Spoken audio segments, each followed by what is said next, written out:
putting the onus on Uttar Pradesh government for vicious bigotry in the state. BJP Minister of State and MP Sanjeev Baliyan has said if Akhilesh government doesn't stop cow slaughter, there can be more violent incidents. Speaking exclusively to India Today, he added Prime Minister cannot be expected to comment on every incident and BJP will act against the guilty.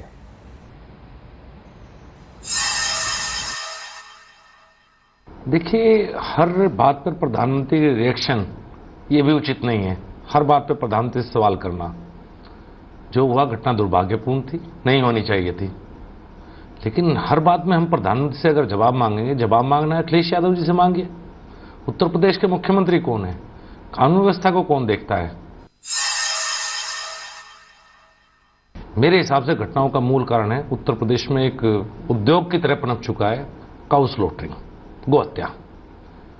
थाने इसके वजह से चलते हैं। Police Samajwadi party के छुटभैया नेता, जिले के पदाधिकारी हो या पुलिस हो, इनसे पैसा लेते हैं और ये एक बहुत बड़े उद्योग का रूप ले चुका है। अगर इसमें कार्रवाई हो और काउ स्लॉटरिंग ना हो, धीरे धीरे इसी वजह से जनता का रोष भी भड़क रहा है और ये उत्तर प्रदेश में बहुत बड़ा मुद्दा है। ये तो अगर इस पे ध्यान न दिया गया तो भविष्य में और भी घटनाओं से मैं इंकार नहीं कर सकता, कुछ न कुछ, क्योंकि अंदर अंदर एक उबाल है गौ हत्या को लेकर। सरकार इस पर कोई प्रभावी कदम नहीं उठाती। अगर कोई बीजेपी का कार्यकर्ता है और वो इन्वॉल्व है तो पार्टी उसके खिलाफ कार्रवाई करेगी।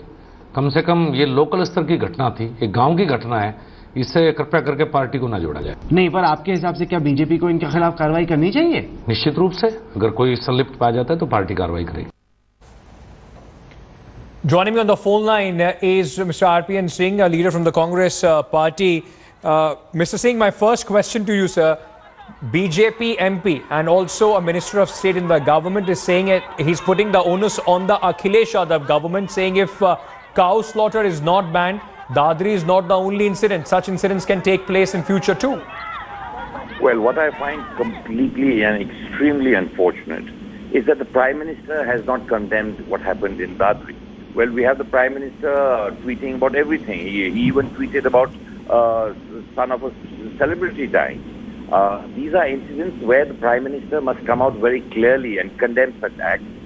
It is what is more shocking is that the ministers who are represented from UP in his Council of Ministers are actually stoking the communal violence in Uttar Pradesh. That is something that needs to be that needs to be stopped. And if what his ministers are saying, is that the line of the government of India, or are they voicing what the Prime Minister wants to convey to the country? Sir, the Minister also said that the Prime Minister need not react to every such incident. Reacting, he has to condemn. Is this act condemnable or not? Should he condemn this act or not? He does not have to react. He can tweet about every single thing, what is happening in the country. He talks of himself being a great communicator. This is something where the country would like to know, does he condemn this act or not? Because all his ministers don't seem to be condemning this act.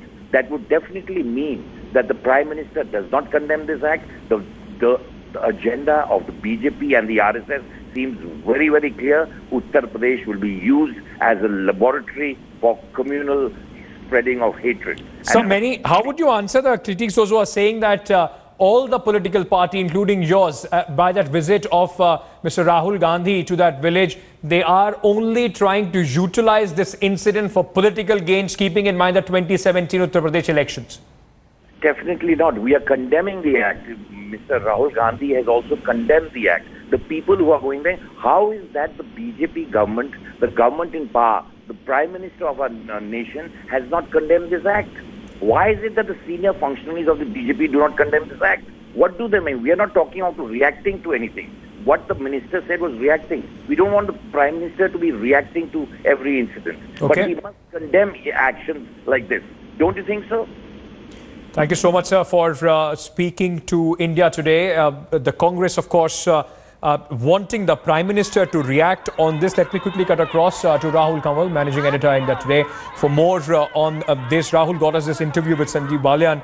Rahul, the Congress, of course, up in arms with what the Minister has suggested, that there might be more incidents like this if the cow slaughter in the state is not addressed. Ankit, I spent the day traveling through different parts of Western Uttar Pradesh, as you were going to do this interview and then on the way back, and I found a very high level of communal tension between a very polarized majority and minority community, where members of the majority community have been whipped into a frenzy where they believe that the Akhilesh government is deliberately going soft on members of the minority community who are indulging in cow slaughter, which is banned in the state. Remember, beef is not banned, but cow slaughter is, and they're saying if Uttar Pradesh is one of the biggest exporters of beef, where is this beef coming from if they aren't killing our cows? And they say that they're convinced that there's a massive illegal racket that's going on, and you've heard Sanjeev Baliyan say that. Whereas members of the minority community feel a very strong victimization complex. They feel a high level of insecurity, and they feel that there's this big Hindutva wave that is spreading through, and they are fearful of that, which makes it a very explosive situation because both are convinced that they are being wronged by the other, and that really is what makes this a very, very explosive situation where incidents like this can immediately inflame and turn into something far more dangerous. And I think the one point which was made by the Congress and by others as well is that the Prime Minister really ought to come and speak out. He commented on, he's been commenting on virtually everything that's been happening. Yes. In an incident like this, when a BJP leader's son has been arrested and is being considered by the police as one of the main accused, then how can the Prime Minister afford to remain silent? Sanjeev Baliyan and several others in the BJP, Ankit, are convinced that the Akhilesh government is going slow. Sanjeev Baliyan, remember, is also one of the main accused in the Muzaffarnagar riot case. Rahul, very quickly, how do you, I mean, as somebody who has travelled and you've spoken to several politicians, take this criticism of Prime Minister not speaking, because many see this as, of course, as giving some sort of some encouragement to people like Sadhvi Prachi and others, those who come out and make these extremely dangerous statements. Ankit, that's the point that I was making. The BJP leaders that I spoke to this morning were citing the instance that in the Muzaffarnagar riots cases, all those who were accused of attacking members of the majority community, no action was taken against them. That none of them are in jail, whereas those who were accused of attacking the minority community, about 50 people, are still in jail 2 years later. So it's reasons like this that have now been taken to the villages, which have created this very high level of anger, where members of one community are angry with the other, members of the other community are angry with members of the majority community. And that's where the Prime Minister really needs to step in and calm tempers down. He needs to say, he said this once in the past, but clearly that's not had much of an impact. We've still seen several people come out. Some ministers have called this an accident. Some have said that justice will also be done to the accused. The Akhilesh government has sent the meat for sample analysis as if it makes a difference in whether it was beef or it was mutton, and whether that would, if it's beef, that would in some way justify the murder. It doesn't. A murder is a murder. There can be no ifs and buts. And if this government is as much about the Prime Minister as he makes it out to be, then really the silence is now deafening, and there needs to be a very quick moment before this snowballs into something much bigger, before the Prime Minister comes and speaks out. Thank you so much, Rahul, for bringing us that exclusive interview and, of course, perspective as far as this story goes.